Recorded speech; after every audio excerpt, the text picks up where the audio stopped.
Since I was a child, I've been to school, I've had an opinion about where my future is going to be, choices.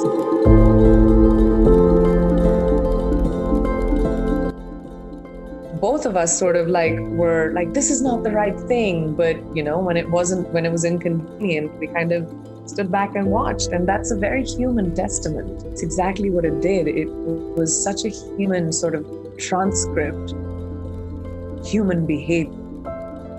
Flawed, not black or white, living in gray, all of them living in gray, which is truly how we live. And it's sort of self-reflective. It should make people feel introspective and think about the last time we behaved like that. Plus, it's clever and it's sarcastic. Typically, younger women are more desirable for opportunities in their late teens, early 20s. And it's like when you're 26, 27, it's almost like you're old as a woman and you may not be the young, sexy one anymore or something in this industry. We live in a world where anything is possible right now, as we've seen in the last few months, years as well. And I think that I remember when I was when I was 28, my mom sat me down one day and she said, girls have a shelf life, and you're reaching that where, the older boys, they're always looking for the younger girl to act with. And even if they're in their 50s, they're still going to be working with 20-year-olds, but you're going to be old and you need to think about a business. If acting opportunities stop coming your way. That's how I actually started my production house. Wow. Because I was like, you're right. What if I need to be financially independent in my life? But at the same time, while this was happening to me, I recognized that innovation and reinventing who I am, even for me, is so important. And being true to the craft that I'm doing and the service that I have to provide, which is my job. So I started trying new things. I started wanting to grow. I didn't want to stagnate into doing the same kind of roles. I didn't want to stagnate in, similar kind of parts or even languages and borders. And I did music. I was signed as a recording artist to Interscope, where I met Bose. I pivoted from that into television that I had never done, English language TV. Then I moved into features in America. Now I'm producing in India and America and acting in both of these countries, which are two of the greatest movie industries in the world. But if I sat down to think about the glass ceiling that was built for me, I would never have a trajectory powerful enough to break it. I didn't make that glass ceiling, so I don't want to think about where it is. It's been made by other people. So you just kind of have to have, speed and run towards your end game and, have a goal and be ambitious and fuel that ambition every single day, I think. I want my children to be proud of, the legacy that I've had. I want to be, hopefully, part of, the history books of entertainment, where I may have contributed to the arts in some way, with the work that I have done or the work that I create or the work that I will do. So I want to be able to, as a woman, leave a better world for the girls after us, like the women before me did for me. I don't think about voting today. I don't think about driving today. I don't think about aspiring to have the same job as a man. And all of those fights were fought by women that came before me. So it's my responsibility and our responsibility as a generation to leave it better for the next one. It's not easy. There's not as much FaceTime as you possibly want. But when I made the deal with the devil about, running at this fast pace many years ago, I realized that there would be sacrifices that are required. And, there's no free lunch in the world. And when you have ambitions, you've got to sort of pay for it. And, but I overcompensate, or I try and compensate with making sure, even if I don't have FaceTime, or if I've, for a very long time in my life, I missed birthdays and Diwali and New Year's, and I would always be working. And all I could do was apologize, and my family always understood because I was working at something. But I think I made sure that I always call. I never forget birthdays. I will always call on a birthday. if I go to a city, even if I can't meet someone, my family, my friends, I'll make sure we FaceTime. It made me very thoughtful about the people I love. I love loving the people that I care about. I love making them feel special.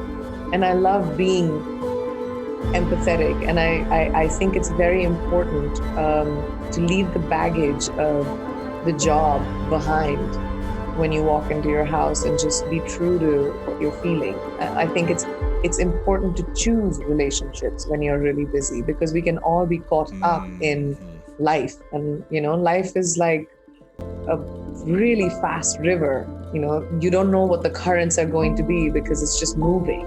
You don't know what you're going to bump into because it's just moving. But you have to choose to hold on to something when you want to take a breath, right? Just like that, you have to choose to hold on to a relationship, whatever that might be, with your children, with your family, with your parents. You have to make the time, and you have to tell the people you love that you love them. Don't just assume that they know. I didn't give up, that I didn't rest on my laurels. He used to always push me. He would always push me to never be satisfied with what I have. He pushed my ambition. He flamed my ambition. He was always like, what's the next thing? What are we doing? He loved hearing stories about the next movies that I was doing. I used to literally narrate them to him in the hospital bed as well. This is my character. And I used to break down my characters with him, or movies that I wanted to make. There were phases in my life, like that, a little bit of a dark phase, especially after my dad died, where I felt like I don't know if I could keep up with the life that I had built and what was expected of me by then, because I personally took a hit, and I personally was feeling sad. And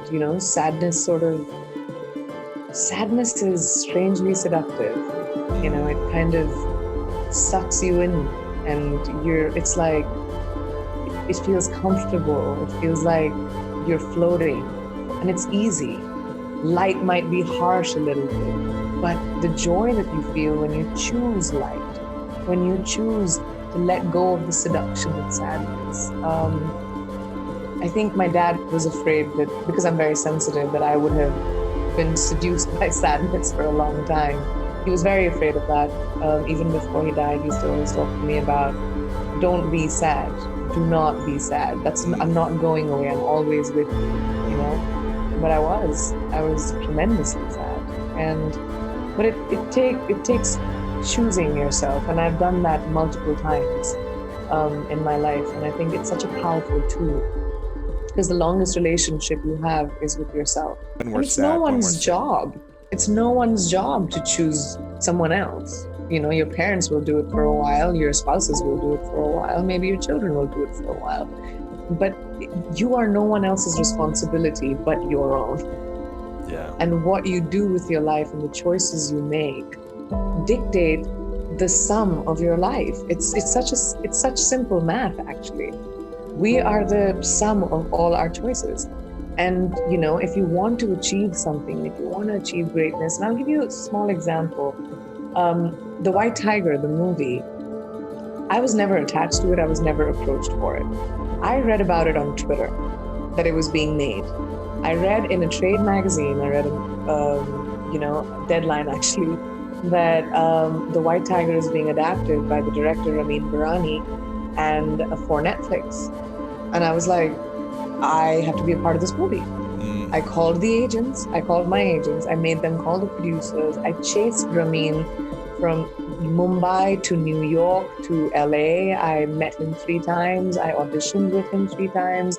I offered my services as an executive producer because I wanted the material, because I want to align myself with good content, and I believe that would be good content.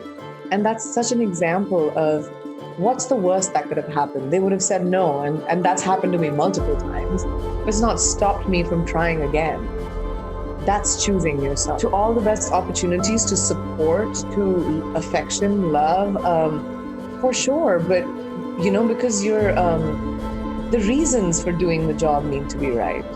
And my reason for doing my job is nothing outside of the joy I feel, when someone watches my work and feels something. and is moved or is affected. And that gives me the greatest joy. And that's those are the footsteps I want to leave behind as an artist. It's not going to be about, how many followers I had or my bank balance or, where I live. It's going to be about people remembering my work